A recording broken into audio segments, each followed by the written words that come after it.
Welcome back to the another lecture. पिछले lecture था third lecture, उसमें मैंने बता दिया था प्रोकैरियोटिक सेल का पार्ट प्लाज्मिड रह गया था, न्यूक्लियोइड तक बता दिया था। तो आज से हम स्टार्ट करते हैं प्लाज्मिड। प्रोकैरियोटिक सेल में थोड़ा ही बचा, 2-3 टॉपिक इस लेक्चर में या अगले लेक्चर में तक हो जाएगा, फिर हम स्टार्ट कर देंगे यूकैरियोटिक सेल। तो स्टार्ट करते हैं प्लाज्मिड से। प्लाज्मिड प्लाज्मिड क्या होता है? मान लो ये सेल है, प्रोकैरियोटिक सेल पड़ा हुआ है, ये प्रोकैरियोटिक सेल है, ये न्यूक्लियोइड पड़ा हुआ है साइटोप्लाज्म में, ये होता है प्लाज्मिड। प्लाज्मिड पड़ा हुआ है, प्लाज्मिड पड़ा हुआ है, प्लाज्मिड पड़ा हुआ है। ऐसा नहीं कि सारे प्रोकैरियोटिक सेल में ही प्लाज्मिड हो, कुछ ही सेल में प्लाज्मिड होता है। जैसे all bacterial cell have nucleoid, ये सही है। सभी बैक्टीरियल सेल जो है उनके पास न्यूक्लियोइड होगा, but some bacterial cell have plasmid, some bacterial cell have plasmid. कुछ ही बैक्टीरियल सेल के पास प्लाज्मिड होगा, सभी के पास नहीं होगा। तो फीचर क्या होते हैं प्लाज्मिड के? फीचर, सबसे पहली बात, ये एक्स्ट्रा क्रोमोसोमल होता है। एक्स्ट्रा क्रोमोसोमल, ये एक एक्स्ट्रा क्रोमोसोमल होता है, ठीक है। और ये अदर देन मैन डीएनए इसमें प्रेजेंट होता है। जैसे न्यूक्लियोइड में मैन डीएनए होता है, इसमें मैन डीएनए होता है, इसमें other than man DNA extra gene present होंगी, एक्स्ट्रा जीन प्रेजेंट होंगी। ये भी सर्कुलर होता है, ये भी सर्कुलर होता है, ये भी डबल स्ट्रैंडेड होता है।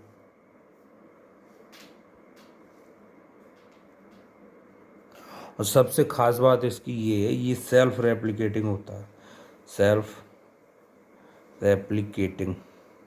इसके बाद खुद की ओराई साइड होती है, have it's on ORI side, origin of replication, जो आगे चल के बायोटेक में पढ़ेंगे।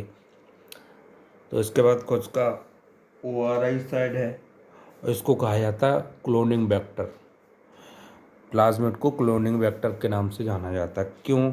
जैसे ये डीएनए है, इससे 2 डीएनए बन रहे हैं, तो ये खुद से बना रहा है, ये क्लोनिंग वेक्टर इसलिए कहा जाएगा। अभी क्वेश्चन आएगा तो ऐसे आएगा नीट में, why plasmid act as cloning vector. Plasmid act as cloning vector क्यों करता है? क्या रीज़न क्या है? ऑप्शन है इसके, ये डबल स्ट्रैंडेड होता है, या ये सर्कुलर होता है, या ये हैबिट्स ऑन ORI, इसके बाद खुद की ORI होती, या इसके पास एक्स्ट्रा क्रोमोसोमल फीचर होते हैं, एक्स्ट्रा क्रोमोसोमल। तो इसका आंसर आएगा डबल स्टैंडर्ड होता है, ये तो डीएनए भी होता है, सर्कुलर भी होता है, लेकिन जो मेन फीचर है इसका ORI, खुद का ओरिजिन ऑफ रेप्लिकेशन होता है, इसीलिए इसको एक्ट एज वेक्टर कहा जाता है। अब हम देखते हैं प्लाज्मिड के टाइप। प्लाज्मिड के टाइप कितने होते हैं? तो प्लाज्मिड के टाइप जानने से पहले हम इसका रोल देखते हैं, इसका रोल क्या होता है। रोल ऑफ प्लाज्मिड, प्लाज्मिड के 2 मेन रोल होते हैं। पहला, ये एक्स्ट्रा क्रोमोसोमल होता है, तो ये एक्स्ट्रा फिनोटाइपिक करैक्टर दिखाएगा, एक्स्ट्रा फिनोटाइपिक करैक्टर शो करेगा, क्योंकि ये एक्स्ट्रा क्रोमोसोमल होता है तो इसीलिए ये एक्स्ट्रा फिनोटाइपिक करैक्टर शो करेगा। दूसरा, ये प्रिवेंट करेगा from antibiotic, prevent from antibody और ये रेजिस्टेंस एंटीबॉडी रेजिस्टेंस भी होता है, रेजिस्टेंट एंटीबॉडी। ये इसका रोल था। अब देखते हैं प्लाज्मेट होता कितने तरह का। बेसिकली प्लाज्मेट 3 तरह का होता है। प्लाज्मेट 3 टाइप्स का होता है। एक होता है एफ प्लाज्मेट, इसको फर्टिलिटी प्लाज्मेट बोलते हैं। एक होता है आर प्लाज्मेट, इसको रेजिस्टेंट प्लाज्मेट बोलते हैं। एक होता है T I plasmid, tumour inducing plasmid, T I plasmid. सबसे पहले हम देखते हैं एफ प्लाज्मेट क्या होता है। एफ प्लाज्मेट बोलते हैं फर्टिलिटी प्लाज्मेट, फर्टिलिटी प्लाज्मेट। अब मान लो ये कोई बैक्टीरिया, ये न्यूक्लियोड पड़ा हुआ है, ये इसका प्लाज्मेट है, ये इसका प्लाज्मेट है, ये इसका प्लाज्मेट है। और ये कोई दूसरा बैक्टीरिया है जिसके पास प्लाज्मेट नहीं है, जिसके पास प्लाज्मेट नहीं है, सिर्फ न्यूक्लियोड पड़ा। अब इसका प्लाज्मेट अगर इसमें जाना है तो इस बैक्टीरिया के पास पिलाई बने होंगे, पिलाई। तो ये वाला बैक्टीरिया जो है इस तरह से पिलाई से कॉन्जुगेटिव ट्यूब बना लेगा इस वाले बैक्टीरिया के पास। तो ये वाला इसमें ट्रांसफ़र हो जाएगा, प्लाज्मेट था। तो ये बैक्टीरिया ने इसके पास, इस वाले बैक्टीरिया के पास कॉन्जुगेटिव ट्यूब बना ली, ये वाला प्लाज्मेट इस पर ट्रांसफ़र कर दिया, ये यहाँ पर आ गया, ये यहाँ पर प्लाज्मेट आ चुका है। तो इसने ट्रांसफ़र कर दिया by form a conjugation tube through sex fly. पिछले टॉपिक में हमने पढ़ा था ना, थ्रू सेक्स फ्लाई। तो उसने इसमें ट्रांसफ़र कर दिया, इसी को बोलते हैं फर्टिलिटी प्लाज्मेट, फर्टिलिटी प्लाज्मेट। अब फर्टिलिटी प्लाज्मेट कंप्लीट हो चुका। अब बात करते हैं हम आर प्लाज्मेट की। R plasmid stand for resistance plasmid. ये क्या करता है, रेजिस्टेंस करता है, ये बैक्टीरिया को प्रिवेंट करता है एंटीबायोटिक से। मान लो ये कोई बैक्टीरिया है, इसके पास ये न्यूक्लियोड है और ये आर प्लाज्मेट एब्सेंट है। तो इस पर जब कोई एंटीबायोटिक अटैक करेगा, टेट्रासिलिन एक एंटीबायोटिक है, तो ये बैक्टीरिया किल कर जाएगा। बैक्टीरिया सर्वाइव नहीं कर पाएगा क्योंकि इसके पास आर प्लाज्मेट एब्सेंट है। बैक्टीरिया गॉट किल। अब मान लो इस बैक्टीरिया के पास आपका आर प्लाज्मेट प्रेजेंट है, ये आर प्लाज्मेट है। अब ये आर प्लाज्मेट प्रेजेंट है, तो जब टेट्रासिलिन इस पर अटैक करेगा तो ये आर प्लाज्मेट इसको रेजिस्टेंस कर जाएगा। टेट्रासिलिन एंटीबायोटिक रेजिस्टेंस, टेट्रासिलिन एंटीबायोटिक रेजिस्टेंस। तो बैक्टीरिया सर्वाइव कर जाएगा, बैक्टीरिया मरेगा नहीं, बैक्टीरिया जिंदा रहेगा, बैक्टीरिया सर्वाइव। तो ये हो गया आर प्लाज्मेट। अब देखते हैं हम टी आई प्लाज्मेट को। टी आई प्लाज्मेट क्या होता है? T I plasmid stand for tumour inducing plasmid. ये ट्यूमर इंड्यूस करता है। ये जो बैक्टीरिया होता है, बैक्टीरिया का नाम है एग्रोबैक्टीरियम ट्यूमिफिशियन, एग्रोबैक्टीरियम ट्यूमिफिशियन। इस बैक्टीरिया के पास टी आई प्लाज्मेट होता है, ये है टी आई प्लाज्मेट। तो ये क्या करेगा, ये टी आई प्लाज्मेट जो है वो जो टोबैको प्लांट होता है, टोबैको प्लांट इसकी रूट में ट्यूमर इंड्यूस करता है। तो TI plasmid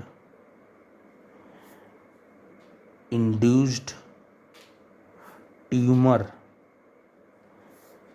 in the root of tobacco plant. Root of tobacco plant, जो टोबैको प्लांट होता है, जो उसकी रूट होती है, उसमें ये TI प्लाज्मिड ट्रांसफ़र होकर ट्यूमर इंड्यूस करता है।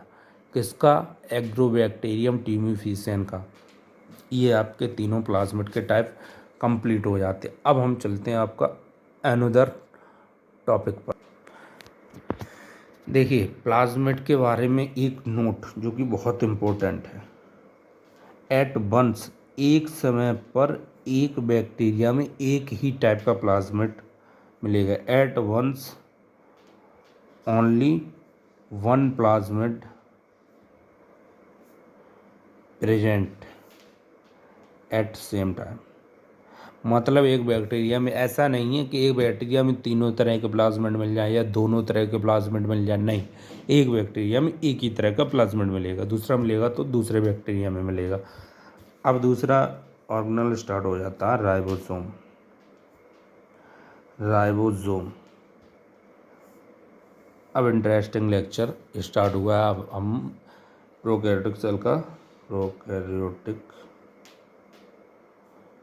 सेल का राइबोसोम स्टार्ट कर रहे हैं। राइबोसोम पढ़ने जा रहे हैं।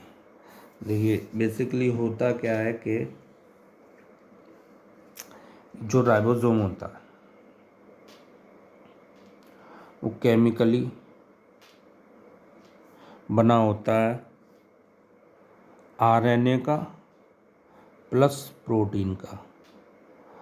तो जो राइबोसोम होता है वो केमिकली बना हुआ होता है RNA प्लस प्रोटीन का। हमारे यहाँ राइबोसोम बना होता है, तो उसको बोलते हैं हम rRNA।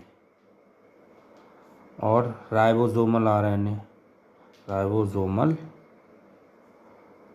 RNA, इसको राइबोसोमल RNA बोलते हैं और rRNA बोलते हैं। और एक शब्द और बोल सकते हैं इसको, ribo nucleus protein. Ribo nucleus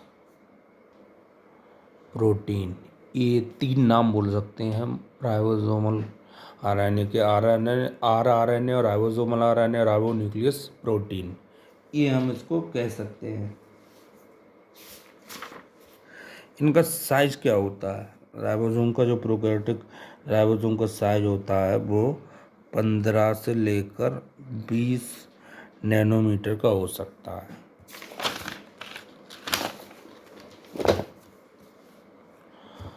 इनकी लोकेशन कहाँ कहाँ मिलेगी प्रोकैरियोटिक सेल में?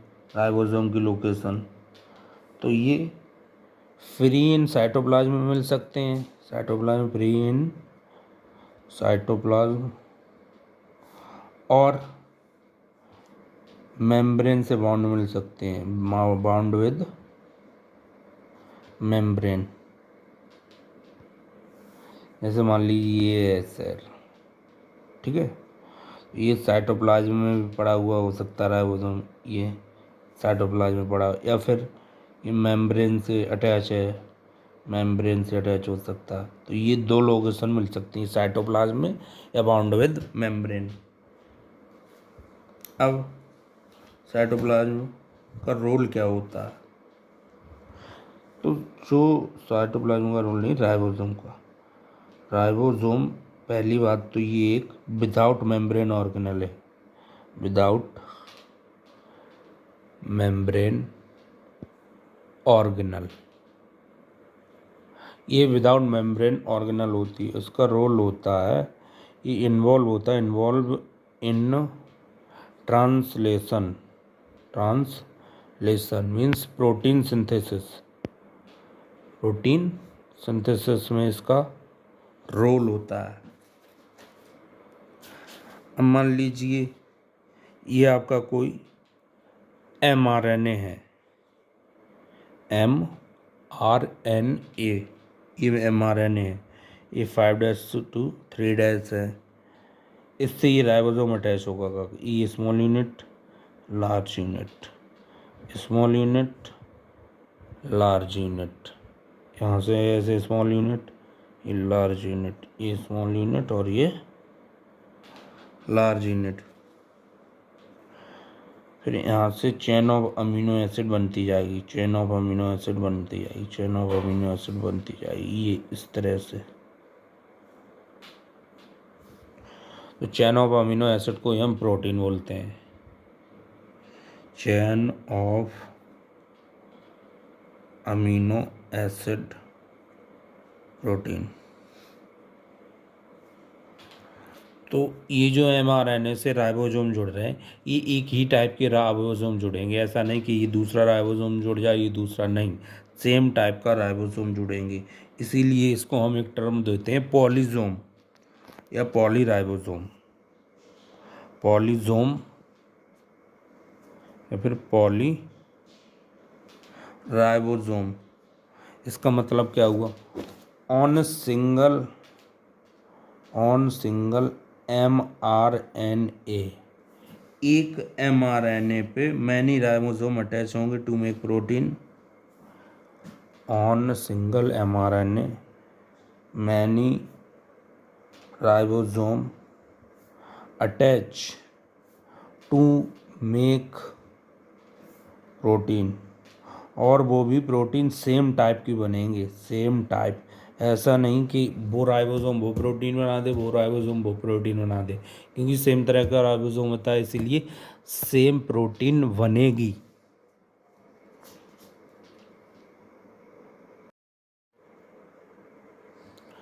अब देखिए, ये राइबोसोम की दो यूनिट होती हैं, राइबोसोम की दो यूनिट होती हैं, एक स्मॉल सब यूनिट, एक लार्ज सब यूनिट। लार्ज सब यूनिट, ये वाली मान लो आपकी स्मॉल सब यूनिट है, ये वाली लार्ज सब यूनिट है। इसको बोलेंगे स्मॉल सब यूनिट, ये लार्ज सब यूनिट। इसके पास प्रोटीन भी होगी और इसके पास RNA भी होगा। इसके पास भी प्रोटीन होगी, इसके पास दो RNA होगा, RNA और RNA। ये जो स्मॉल सब यूनिट होगी ये 30S होगी, जो लार्ज सब यूनिट होगी ये 50S होगी।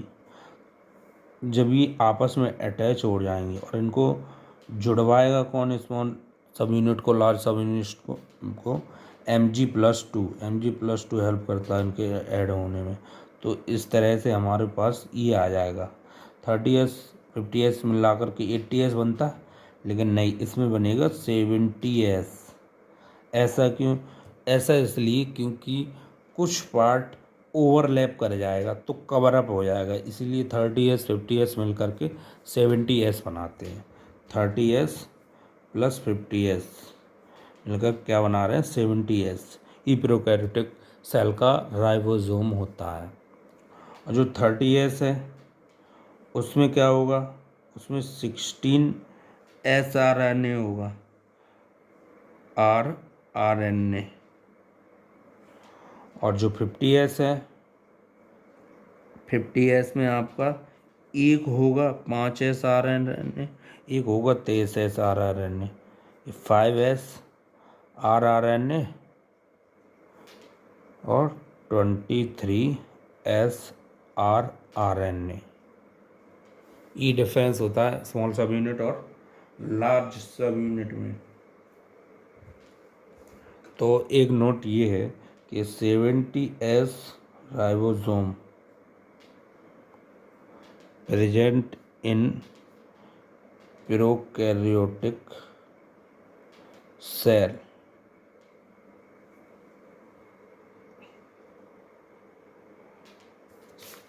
तो राइबोसोम का क्या ओवरऑल निकल के आया? ये राइबोसोम है, एक स्मॉल सब यूनिट होगी, एक लार्ज सब यूनिट होगी, ये होगी 30S, ये होगी 50S। 30S में 16S RNA होगा, 50S में एक 5S rRNA होगा, एक 23S rRNA होगा। ये S क्या है? S एक सेडिमेंट्री कोफिशिएंट है, सेडिमेंट्री कोफिशिएंट है जो कि इनडायरेक्टली मेजर करता है राइबोसोम की यूनिट को। तो 2 पॉइंट लिखते हैं राइबोसोम के बारे में। Ribosome are the site of protein synthesis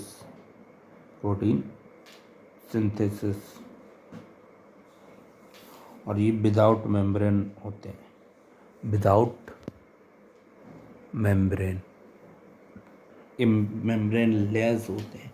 अब बात करते हैं हम अपनी, तो ये तो हमारा प्रोकैरियोटिक सेल का राइबोसोम वाला पार्ट कंप्लीट हो गया। अब लास्ट पार्ट बताया प्रोकैरियोटिक सेल का, वो है इंक्लूजन बॉडी। इंक्लूजन बॉडी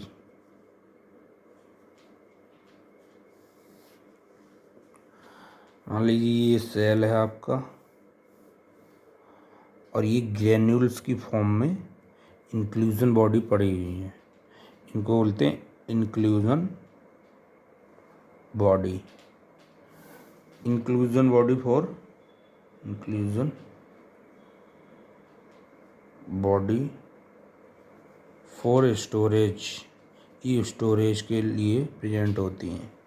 देखो जो यूकैरियोटिक सेल होता है, यूकैरियोटिक सेल, उसमें तो स्टोरेज हो जाता है, मेम्ब्रेन बाउंड ऑर्गेनल होती, तो इनसाइड मेम्ब्रेन जो मेम्ब्रेन बाउंड ऑर्गेनल होती है उसमें स्टोरेज हो जाता है रिजर्व मटेरियल का। रिजर्व मटेरियल जो होता है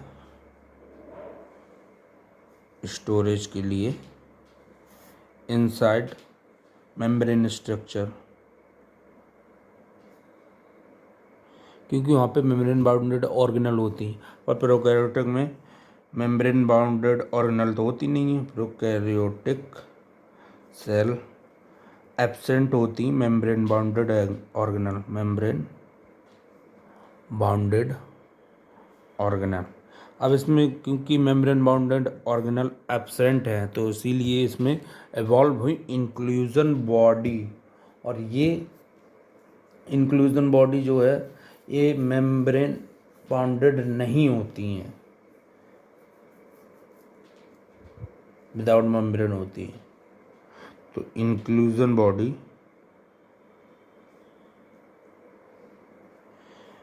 ये विदाउट मेम्ब्रेन होती हैं, विदाउट मेम्ब्रेन। और ये स्ट्रक्चर होता है granules like structure, granules like for storage of reserve material, present होती हैं साइटोप्लाज्म में, प्रेजेंट इन साइटोप्लाज्म। ये स्टोर करती हैं रिजर्व मटेरियल को इन इनसॉल्युबल फॉर्म में, स्टोर इन इनसॉल्युबल फॉर्म, क्योंकि इनको ज़रूरत होती है कम सरफेस की, इसीलिए ये इनसॉल्युबल फॉर्म में एब्जॉर्ब करती हैं, because they need less surface. इसीलिए अब देखते हैं हम ये इंक्लूजन बॉडी कितने तरह की होती हैं। तो types of inclusion body, types of inclusion body, ये 5 तरह की होती हैं प्रोकैरियोटिक सेल में। पहला फॉस्फेट ग्रेन्यूल्स, दूसरा सल्फर ग्रेन्यूल्स, सल्फर ग्रेन्यूल्स। तीसरा ग्लाइकोजन ग्रेन्यूल्स। और चौथा साइनोफाइसियन ग्रेन्यूल, साइनोफाइसियन ग्रेन्यूल। पांचवा होता है गैस वैक्यूल, गैस वैक्यूल। अब एक एक करके हम इनको देखते हैं, फिर हमारा जो प्रोकैरियोटिक सेल है वो एंड हो जाएगा, फिर हम यूकैरियोटिक सेल स्टार्ट कर सकेंगे। तो देखिए, जो टाइप्स ऑफ इंक्लूजन बॉडी ये 5 तरह का होता है। पहला फॉस्फेट ग्रैन्यूल्स, जो स्टोर करेगा फॉस्फेट को, उनके नाम से ही हमने उसके बॉडी का नाम रख दिया। स्टोर करेगा किसको? फॉस्फेट को। ये फॉस्फेट को स्टोर कर रहा है, इसलिए फॉस्फेट ग्रैन्यूल्स रख दिया। सल्फर ग्रैन्यूल्स का क्या नाम होगा? ये सल्फर को स्टोर करेगा, स्टोर सल्फर। और जो ग्लाइकोजन ग्रैन्यूल है वो स्टोर करेगा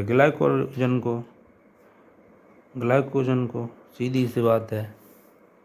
चौथा होता है साइनोफाइसियन ग्रैन्यूल्स, ये स्टोर करेगा अमीनो एसिड को। किसमें? साइनोबैक्टीरिया को। It store amino acid in cyanobacteria. और जो गैस वैक्यूल होगा वो ओनली प्रेजेंट होगा प्रोकैरियोटिक सेल में, ये यूकैरियोटिक सेल में प्रेजेंट नहीं होगा। और वो भी गैस वैक्यूल जो है सिर्फ और सिर्फ साइनोबैक्टीरिया में प्रेजेंट होगा। गैस वैक्यूल उन्हीं में प्रेजेंट होता है जो फोटोसिंथेटिक बैक्टीरिया होते हैं। Only present gas vacuole, only present in photosynthetic bacteria, photosynthetic bacteria. जैसे साइनोबैक्टीरिया होते हैं वो फोटोसिंथेटिक बैक्टीरिया होते हैं, इसलिए। तो इसका एग्जाम्पल क्या आ जाएगा? जैसे साइनोबैक्टीरिया और green sulphur bacteria, green sulphur bacteria. और purple sulphur bacteria, purple sulphur bacteria. ये क्या है? Photosynthetic bacteria. एक ब्लू ग्रीन एलगी होती है, ब्लू ग्रीन एलगी, ये एक साइनोबैक्टीरिया है, साइनोबैक्टीरिया। तो आज हमारा ये 4th लेक्चर में प्रोकैरियोटिक वाला पार्ट कंप्लीट हो पाया। मैंने बताया था 3 या 4 लेक्चर लगेंगे प्रोकैरियोटिक वाले पार्ट कंप्लीट करने को। तो ये जो चैप्टर है सेल, इसे मैंने 2 पार्ट में बांटा है, एक प्रोकैरियोटिक सेल में, एक यूकैरियोटिक सेल में। तो मैंने पहला पार्ट कंप्लीट करा दिया है 4 लेक्चर में। पर यूकैरियोटिक वाला पार्ट थोड़ा सा लेंथी है, इसलिए इसमें 5 या 6 लेक्चर लगेंगे। तो इसलिए मैं आज यहीं तक करते हैं। प्रोकैरियोटिक सेल कंप्लीट हो गया। अब कल से हम यूकैरियोटिक सेल स्टार्ट करेंगे। Thanks for watching.